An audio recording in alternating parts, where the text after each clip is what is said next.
किसी ने क्या खूब कहा है, जिंदगी में महान बनने के लिए किसी डिग्री की आवश्यकता नहीं होती।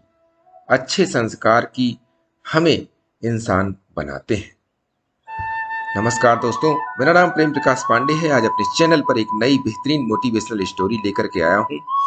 आज की कहानी से हम सीखेंगे कि किसी भी समस्या को हल करने के लिए किताबी ज्ञान का होना जरूरी नहीं है। अपने व्यवहारिक ज्ञान से भी हल कर सकते हैं। तो चलिए, चैनल को सब्सक्राइब नहीं किया है तो सब्सक्राइब कर लीजिए और सुनते हैं आज की कहानी, जिसका शीर्षक है समस्या का सरल समाधान।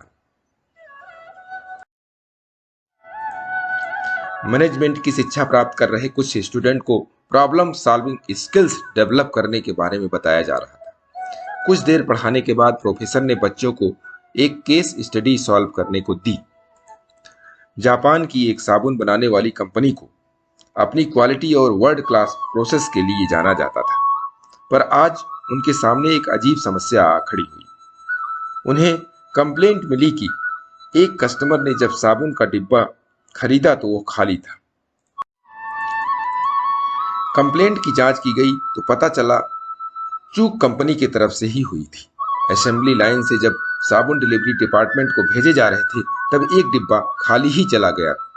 इस घटना से कंपनी की काफी किरकिरी हुई। कंपनी के अधिकारी बड़े परेशान हुए कि आखिर ऐसा कैसे हो गया। तुरंत एक हाई लेवल मीटिंग बुलाई गई, गहन चर्चा हुई और भविष्य में ऐसी घटना न हो इसके लिए लोगों से उपाय मांगे गए। बहुत विचार विमर्श के बाद निश्चय किया गया कि असेंबली लाइन के अंत में एक एक्सरे मशीन लगाई जाएगी जो एक हाई रिजोल्यूशन मॉनिटर से कनेक्ट होगी। मॉनिटर के सामने बैठा व्यक्ति देख पाएगा कि डिब्बा खाली है या भरा। कुछ ही दिनों में यह सिस्टम इंप्लीमेंट कर दिया गया, पर जब एक छोटी रैंक के कर्मचारी को इस समस्या का पता चला तो उसने इस समस्या का हल एक बड़े ही सस्ते और आसान तरीके से निकाल दिया। एक ऐसा तरीका जिसमें न लाखों की मशीन खरीदने का खर्च था और न ही किसी व्यक्ति को रखने की जरूरत। सोचिए, अगर आपके सामने ये समस्या आती तो आप क्या करते?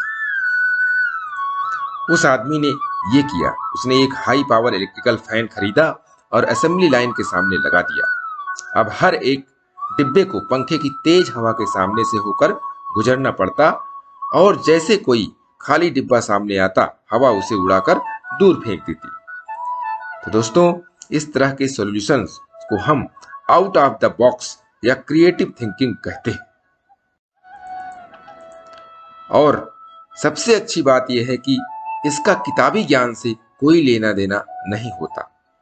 हम में से हर एक व्यक्ति अपनी समस्याओं को सरल तरीके से सुलझा सकता है, पर शायद हम सबसे पहले पुराने तरीके वाले हल को ही पकड़कर बैठ जाते हैं और नया तरीका नहीं सोचते। तो आइए, इससे प्रेरणा लेते हुए हम भी अपनी समस्याओं के नए नए समाधान ढूंढें और इस जीवन को सरल बनाएं। और प्रतिदिन सुबह 5:30 बजे एक नई कहानी, एक नई उमंग से करें दिन की शुरुआत। तब तक के लिए छोटों से मिले प्यार और बड़ों से मिले आशीर्वाद और भगवान के सहारे के साथ यही कहूंगा कि काम तो सभी करते हैं, पर काम करो कुछ ऐसा कि उदाहरण बन जाए। ये छोटी सी स्टोरी आपको अच्छी लगी तो लाइक कर दीजिए, शेयर कीजिए अपने इस मित्रों में भी और कमेंट्स जरूर करिए। और चैनल को अभी तक सब्सक्राइब नहीं किया है तो सब्सक्राइब कर लीजिए और नई नई बेहतरीन मोटिवेशनल स्टोरी हर सुबह आपको मिले और आप मोटिवेट हों, इसके लिए प्रेस बेल आइकन।